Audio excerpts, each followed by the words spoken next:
What's up, guys? Welcome back to a brand new video. Today, I'm gonna walk you through the newest 8-player raid in Wizard101, the Ghastly Conspiracy, located in Lemuria. This guide is going to take you step by step through each section of the raid, breaking down both left and right side mechanics, all the way up until the final boss. My guild, the Mystical Penguins, got all the way to the final boss fight last night, but unfortunately, we ran out of time and were not able to get a complete win. But I'm still really proud of us for being able to get to the final boss without a guide or anything. The POV that you are seeing is from me doing the left side bottom roll. I think this is definitely a more accessible version of raiding compared to previous 12-player ones. In my opinion, I think this is one of the easier raids, which is really nice and inclusive to everyone in the community, and I think the difficulty is pretty spot on. I definitely had a lot of fun trying it out for the first time, and if you guys need a guild to be a part of, mine is always open. Just join my Discord server, the link will be down below, and I would love to get you guys in the guild or just chat about the raid in general. But with all that being said, let's get into this guide. Let's start with the basics. Once you enter the raid, your team of 8 will split into 2 groups, 4 players on the left path and 4 players on the right. Each side handles its own set of puzzles, fights, and mechanics before coming together for the final boss. Now, this raid uses advanced combat rules just like all the other ones, similar to what you've been seeing in PvP or challenge mode dungeons. That means hanging effects like traps, blades, and shields interact differently depending on the mob's school. A fire mob, for instance, can't be trapped, but it can be bladed.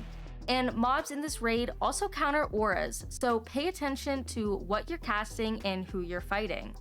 Also, there's no visible timer. Instead, every 6 minutes, an attunement stone activates. Once all 7 stones are active, the raid ends in a failure. That gives you roughly 30 minutes to complete everything, so coordination and efficiency are key. Like I said, my guild ran out of time while fighting the final boss, so we definitely need to speed things up. Let's start with the left side. I'd like to call this the puzzle side. First, you'll pass through the first gate and enter the chest and token puzzle section. Here, you'll encounter 4 key objects: a wooden chest, a silver chest, a gold chest, and a pet door. To begin the puzzle, one player must play as a pet and go through the pet door. Inside the pet area, the player will find 3 chimneys, plus a 4th behind the player that serves as the exit, and a pressure plate. The player must step onto and remain on the pressure plate to activate the puzzle. This action triggers the appearance of tokens in the main area, which the 3 other players must collect and sort into the correct chests. The chimneys in the pet area indicate which tokens go into which chests.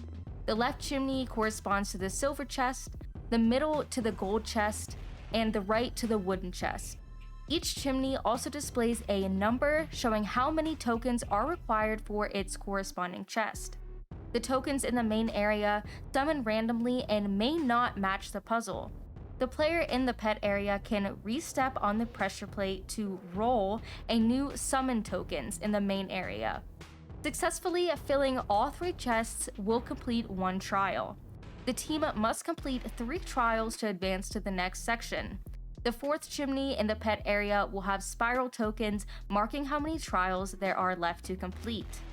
Once that's done, the group splits into 2 pairs, upper and lower teams. Upper team moves on to the laser beam puzzle. There are colored lasers and matching pressure plates. Pressing a plate disables the corresponding laser, allowing one player to move ahead and then help guide the other. Midway through, there's a blue circle which you need to cast the reveal invisible cantrip on it to help the lower team later. It's really easy to miss, but super important. Next is the bomb teleport puzzle. A fire, ice, or storm bomb must be carried across teleport pads and thrown between teammates. If you did the Polaris raid, this is similar to transporting the cannonballs to the cannons. The bomb here ticks for 1,000 damage every 10 seconds though, so make sure to time your throws well. Now, the lower team will start on the 2 Moo Crew fights. At the same time, the upper team goes on to the laser puzzle. These mobs echo buffs and remove duplicates, so avoid stacking blades or traps. Once defeated, tokens for the prayer wheels will appear, one in the pet mounds that you have to find, the other after you defeat the first mob, and the third is the token that your upper team reveals to you when they are in their laser maze. After that is the polymorph fight. One player polymorphs into Stallion Quartermain, fighting a Dino Mech. The other player casts cantrips from the pet mounts found in the raid to support the polymorph player with gambit effects. Both teams then regroup for a 4v4 boss fight. All mobs here cast Equalize auras, and if you hit the Myth and Storm enemies first, it can cause the Ice and Death mobs to detonate on themselves. From talking with other raiders, this interaction is technically a bug, but it's currently a working strategy, and that's the only way my team has found to do the fight as of right now. Now, let's move on to the right side. I like to call this the fighting side. Your first encounter is the Dice Cantrip fight. Casting the Roll Dice cantrip summons a random mob based on the dice roll.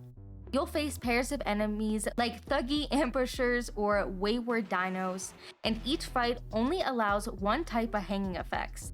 Be mindful because this mechanic definitely checks your awareness of PvP rules. After clearing both dice fights, you split into upper and lower teams, just like the left side. The upper team works on gathering evidence. You'll find evidence items around pools of tar. Gathering the correct types sends beneficial spells to the rest of the group. 3 forensic pieces trigger Dog Tracy, a damage and healing spell. 3 bombshell pieces trigger a stronger direct heal, but make sure to avoid grabbing the Eternal Flame or you'll just waste the reward.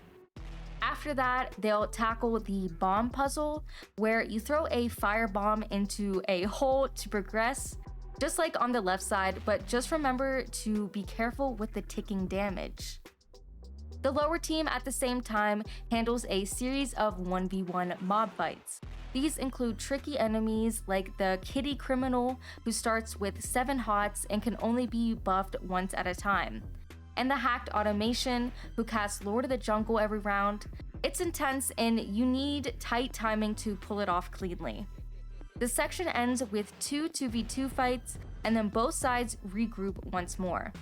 I definitely recommend the right side for people who are comfortable and know what they are doing with advanced combat. If you are more of a beginner like me, I would highly recommend the left side to start out with.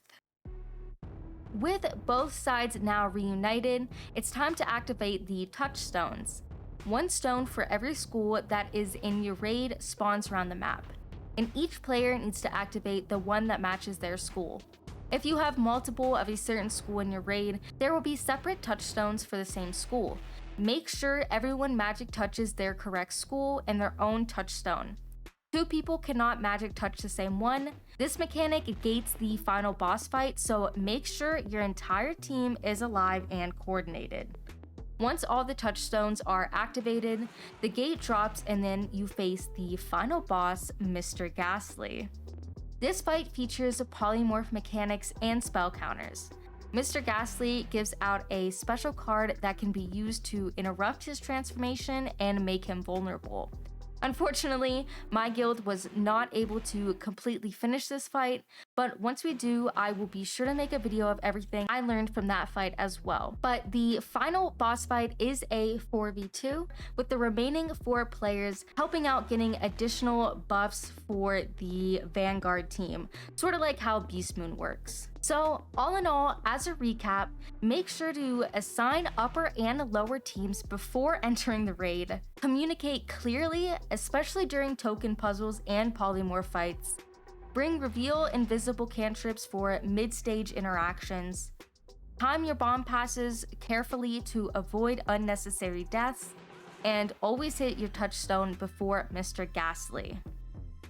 But yeah, guys, that is everything I know so far about this new Ghastly conspiracy raid.